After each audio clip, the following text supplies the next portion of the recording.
much for coming to my debut keynote. Hopefully it'll be okay. All right. So starting off with some audience participation. Who here works entirely on-site or in an office? Wow. Okay. I wasn't expecting that. I thought there'd be a few more. Okay. Who's got a hybrid model? Some work from home, some in office. I imagine that's changed a lot since COVID. And whose team work mostly in their pajamas? Okay. All right. So I started WoW out of my student digs. It was like in my bedroom, and after that, I moved into a startup house with other entrepreneurs, bundle our money together, save on some costs. From there, I rented a house and lived in it with my business partner, Garnet, and his wife, and my now fiance.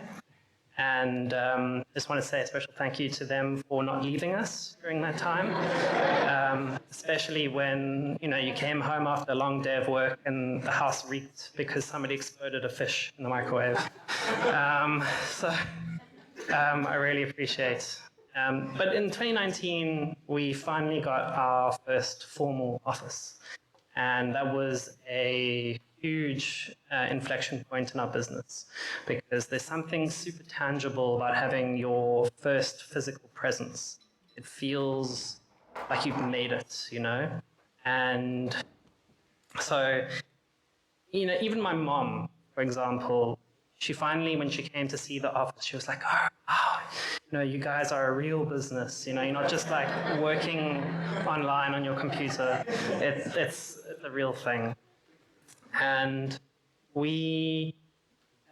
so it's 2019. We've signed a 3-year lease for 250 square meters. Like the contract was this thick, of prime real estate. We spent thousands on kitting the place out with furniture, equipment. We bought really cool plants, a coffee machine. We were ready to scale. And 6 months later, the pandemic hits. Shit, I guess we're a remote company now.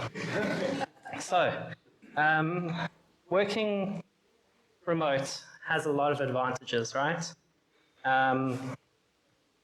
For example, let's just say no more commuting. I know some of my team, for example, would commute anywhere between 30 minutes to 2 hours every day. Think about how much of a time saving that is over a year. Then, unless you're an idiot like me and sign a 3-year lease just before a pandemic, you don't have to pay for, pay rental fees. That's a huge cost saving for, starting and growing a business. Global talent, so right now, my business partner, he's not here. He's in the Netherlands.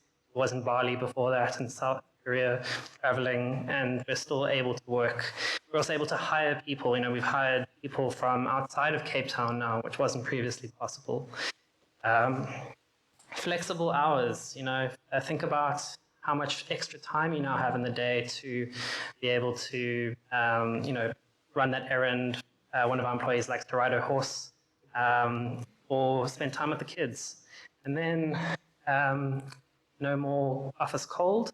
Going to save a few days of people not getting sick. And then also staff retention. We've just had a guy who moved to London who normally we would have had to let go, but we were able to retain him and he can work remote. So it's all sunshine and rainbows, right? Everything's perfect. Absolutely not. There come a lot of challenges with working remote. For us, lower insights, are people working efficiently or they just whole day on Instagram? Communication disconnects, misinterpreting a message, not seeing a notification and something being missed. A lot of that happens. Career growth, people aren't, you're not going to be next to the people that you're working with. Are you going to learn from them? Are you going to be able to have that growth opportunity? Work-life balance, this is something I really struggle with, blurring the lines between what is work, what is home, and working a huge amount of overtime. And then Um, we're social beings, lack of human connection, and that's something that also start to lose out on in a remote environment. Cool. So this is a story of how we scaled and created a high-performance work culture in a remote work-first world. Okay.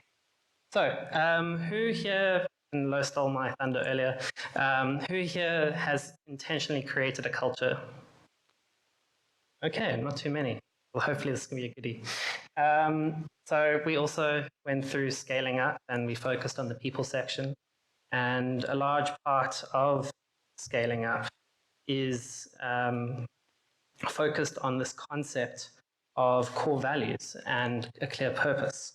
And I must admit, this is something that I thought was a load of wishy-washy bullshit. But after implementing it, I've become a full convert. So I've been welcomed into the EO cult. These are our values. I'll just leave them up in the background. But what changed? Why were they so important? Well, what we experienced is as we started to grow beyond about 10 people is where we started to feel the pain. And I was and my business partner, we're no longer able to engage with everyone on a regular basis. It wasn't feasible to spend that time with everyone.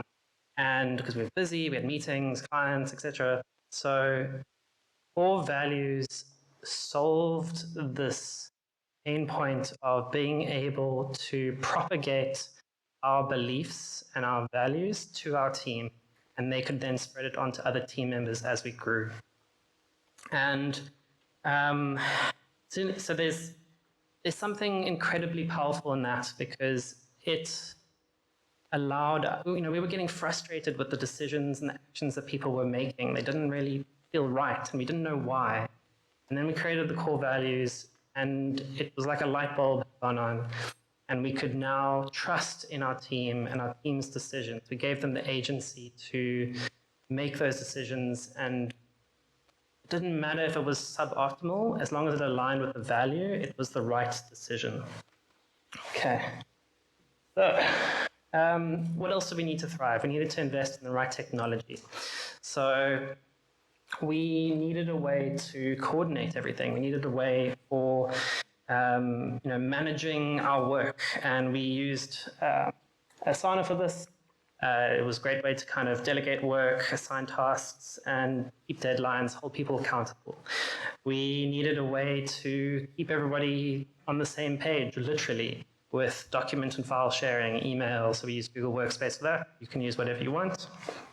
And finally, we needed a way to communicate, because email is not enough. You need other forms of communication to share information quickly and effectively.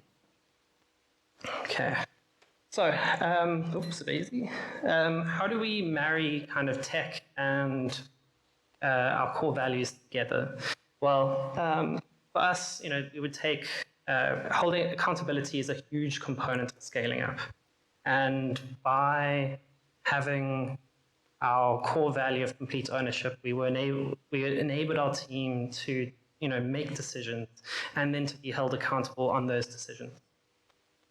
We we'd use our different project management tools, and then how do we get over something like the communication disconnects?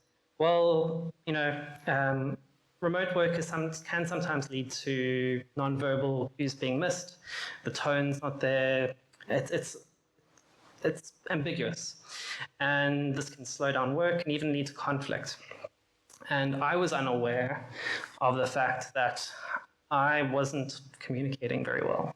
I was giving feedback, and people thought that I was being cold or harsh, and that wasn't my intent. My intent was to be efficient, but that's not how it was received. So I started making videos. I would record a video, and I would share a Loom for feedback. And I'd jump into a Slack huddle, and people could suddenly hear my tone, my enthusiasm. I could also remember to praise and say thank you. It was something that I really often missed. And the reason how we use the core value for that was that I wouldn't have known that without being thoughtfully candid, without people having the trust that they could tell me that I wasn't communicating well. I wouldn't have been able to do that, and that was where that core value saved that. So career growth, this is something people, not going to be able to learn from one another. So we have another value, continuously improve. So we invested in our team, we give them over 200,000 rands worth of premium learning material. We have weekly workshops. We have Slack channels dedicated to improvement and asking for help. We provide the teams and the mentorship. We also have workshops where we try and listen to what people are wanting to achieve and build a career path for them to achieve that. Okay, work-life balance. So again, the thing that I really struggle with. So we implemented initially a 30-hour work week. It was a bit hard. We increased that recently to 35, which is more sustainable. But we use Asana and Everhour to record all of this. And as you can see here with my business partner, he would work really hard during Monday to Thursday and then would take a short Friday to go play in a golf tournament. And by using complete ownership, he was taking and accounting for that. He had purpose in the way that he worked, so that he wasn't working inefficiently just for the sake of doing work. And we would measure all of that. We can also be thoughtfully candid, so you can blend your kind of core values together to solve different problems. So, when we see somebody that's maybe repeatedly missing their KPIs, missing their work, we can have a thoughtfully candid discussion, understand why, and then look for an improvement to try and resolve that. And then finally, the lack of human connection. So, you've got to foster and build a community. And for us, that was Slack. And the way that we did that was by creating a culture on our chat. So we would encourage things that were maybe lost that would have been in the office, like the banter, the discussions around the coffee machine, the social events. So here's a great example, my business partner, Garnet, who people always misspell his name. And I wrote a Slack bot that would, take any possible misspelling of his name, Garrett, Gary, Gareth, and would remind the team how to spell his name. And this became a running joke, which Garnet absolutely loved. We also encourage people to share what's going on in their lives. Every week we have channels dedicated to like epic wins of the week. What happened? How did you do well? What were your wins? And this has been huge for morale and giving that sense of community. We also have epic losses, extraordinary losses that were changed to share, when things don't go right, and so that you can get that support from the team, but then also go with your journey as you turn it into a success. And that's the kind of thing that you miss. But also, just because you work remote doesn't mean that you can't meet up, that you can't be in person, that you can't have a social connection. And so we still meet up. We do a hint hunt. We go for coffee together, and then we have bigger events every second month. Like a team Christmas party where we go fine dining and Secret Santa. So finally, did it work? Was it worth the effort? Well, let's look at some results. So over the last 2 years of focusing on these core values in remote environment, we doubled our team size. We also did it with a 90% staff retention rate. We reduced our operating expenses by 42%. We increased our revenue by 245%, and then also increased profitability by 82%. But now, there's one thing that I missed, which was our other core value, which is thrive together. And it wouldn't be fair for us to have had this growth without sharing this with our team as well. And that's why we also were able to raise the average salary by 121% of all of our. So, core values work, having that purpose in mind. And it's one thing I would recommend any founder to start with. So this is our journey of scaling up. We're now going to be focusing on strategy and execution as we scale further. And if you have any questions, want to hear more, let's meet up for drinks afterwards. All right, thank you.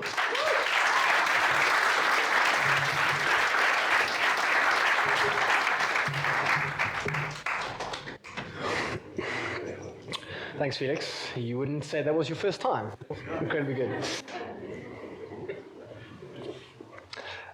So Felix, we have one question here from Julie, so you might have to come to the stage. But the question itself is, what do you think stops people from buying into values and culture? This is one that this was my fear of creating values. This is why I was a skeptic, because if you don't get the buy-in of your team, they're not going to be followed. And this is why when we created our values, we had an inherent sense of what our values were, but we refined them with the team. We put everybody in a room, and this is why you also got to do it at a small stage. Also, not why you have to, but why we encourage you to do it at a smaller stage. Because as your business gets larger, it's going to be harder and harder to implement a culture. So doing it earlier on is better. And so if you don't have the buy-in of the people, then it doesn't work. And that's why I was a skeptic. That's why companies, I see they have values, but people don't follow them. So you then do other things. And this is what we'll read in the book, where they talk about hiring people that align with your values. So you define your values, and then you make the right hires. And fortunately, get rid of maybe the people that don't align.